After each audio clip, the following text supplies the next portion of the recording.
ആലപ്പുഴ മണ്ണഞ്ചേരിയിൽ പരസ്ത്രീ ബന്ധം ചോദ്യം ചെയ്ത ഭാര്യയെ മർദ്ദിച്ച യുവാവ് അറസ്റ്റിൽ. മണ്ണഞ്ചേരി സ്വദേശി സനലാണ് കോടതിയിൽ കീഴടങ്ങാൻ വരുന്നതിനിടെ പിടിയിലായത്.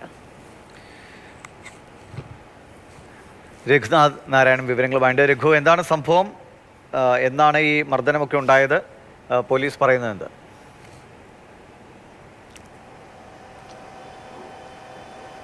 ദിവിഷ്, കഴിഞ്ഞ ആഴ്ചയാണ് മണ്ണഞ്ചേരി സ്വദേശിയായ സനല് ഭാര്യയെ മർദ്ദിക്കുന്നത്. 13 വർഷം മുൻപ് വിവാഹിതരായവരാണ്.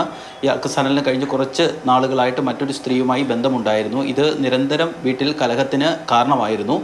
ഈ ദിവസം, ഈ മർദ്ദനമേറ്റ ദിവസം രാവിലെ ഈ സ്ത്രീയുടെ ഫോൺ സനലിൻ്റെ മൊബൈലിലേക്ക് വരികയും ഇത് ഭാര്യ എടുത്തതിനെ ചൊല്ലിയുള്ള തർക്കമാണ്. നമ്മൾ CCTV ദൃശ്യങ്ങളിൽ നിന്ന് കാണാവുന്നത് പോലെ സനല് ഭാര്യയെ ക്രൂരമായി മർദ്ദിക്കാൻ വേണ്ടിയുള്ള കാരണം, ആ സമയത്ത് ഭാര്യയെ മർദ്ദിക്കുമ്പോൾ 3 വയസ്സുള്ള കുഞ്ഞും ആ സ്ത്രീയുടെ ഒക്കത്തുണ്ടായിരുന്നു. ആ അടിയിൽ അമ്മയുടെയും കുഞ്ഞിൻ്റെയും തല തമ്മിൽ കൂട്ടിയിടിക്കുകയും കുഞ്ഞിൻ്റെ തലയ്ക്ക് ചെറിയ മുഴയൊക്കെ ഉണ്ടാവുകയും ചെയ്തു. അങ്ങനെ രണ്ടുപേരും ജനറൽ ആശുപത്രിയിൽ ചികിത്സ തേടി. തുടർന്ന് ആലപ്പുഴ DYSPക്ക് പരാതി നൽകുകയായിരുന്നു ഈ യുവതി.